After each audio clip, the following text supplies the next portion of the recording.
Nag-aantay ako. 2023, nakanganga pa rin ang mamamayang Pilipino. Ano na? President Bongbong. Nag-isip ako, baka naman naghahanda pa. Baka naman naghahanda pa ng kanyang matindi na launch at paglilinis ng kanyang pangalan. 2024 at ngayon 2025 na. Ano nangyari sa bansa natin? Masasabi nyo ba ng Pilipinas ay mas maganda ang kalagayan ngayon kaysa noon panahon ni Pangulong Rodrigo Duterte? Akala kasi niya popular siya nung nanalo siya noong 2022.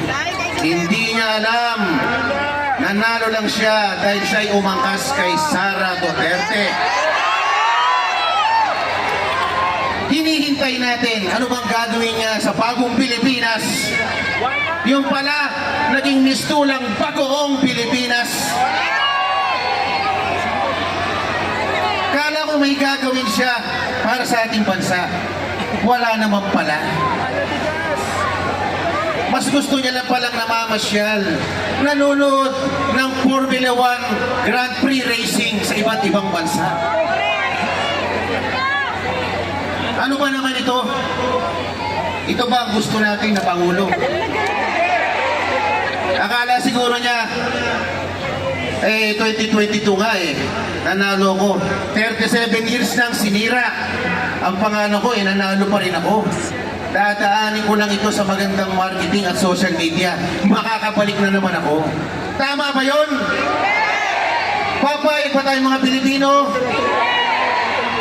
Madadaan pa sa social media pag nagugutom na ang mga Pilipino?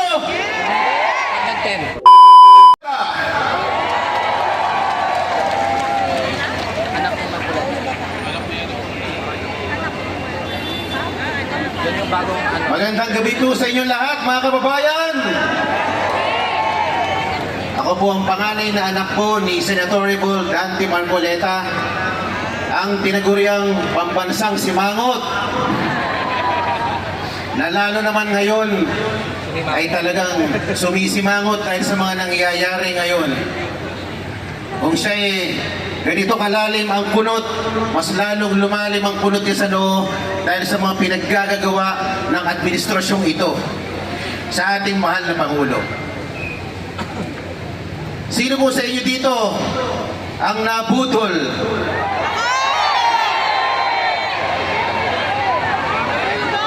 Malamang karamihan sa inyo dito ay nabudol noong 2022. Nung nagkaroon ng BBM Sara Tandem Unit Team.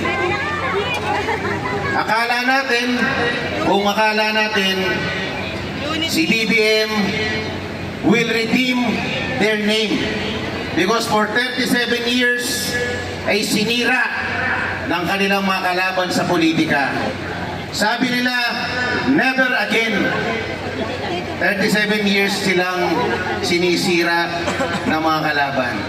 So, sa ating paniniwala, siguro naman pagbubutihin ni Pangulong Bongbong ang kanyang pamumuno. 2022, lumipas ang 6 na taon. Nag-aantay ako. 2023, nakanganga pa rin ang mamamayang Pilipino. Ano na? President Bongbong. Nag-isip ako, baka naman naghahanda pa. Baka naman naghahanda pa ng kanyang matindi na launch at paglilinis ng kanyang pangalan. 2024 at ngayon 2025 na. Ano nangyari sa bansa natin? Masasabi nyo ba ng Pilipinas ay mas maganda ang kalagayan ngayon kaysa noon panahon ni Pangulong Rodrigo Duterte? Sa huling survey po, 61% ng mga Pilipino inaamin nila na sila po ay mas mahirap ngayon kaysa noon. Tatanungin ko kayo, mga kababayang Pilipino, kaya niyo pa bang tumagal ng 3 taon? Kaya niyo pa ba ng 3 taon na panibagong paghihirap?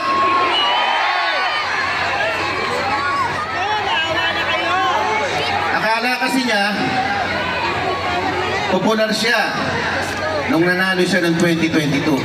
Hindi niya alam, nanalo lang siya dahil siya'y umangkas kay Sara Duterte.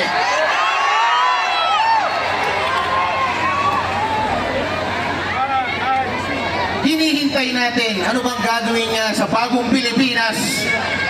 Yung pala, naging mistulang bagoong Pilipinas. Kala ko may gagawin siya para sa ating bansa. Wala naman pala. Mas gusto niya lang palang namamasyal, nanonood ng Formula 1 Grand Prix racing sa iba't ibang bansa. Ano ba naman ito? Ito ba ang gusto natin na Pangulo? Akala siguro niya, 2022 nga nanalo ko. 37 years nang sinira ang pangalan ko, nanalo pa rin ako. Dadaanin ko lang ito sa magandang marketing at social media.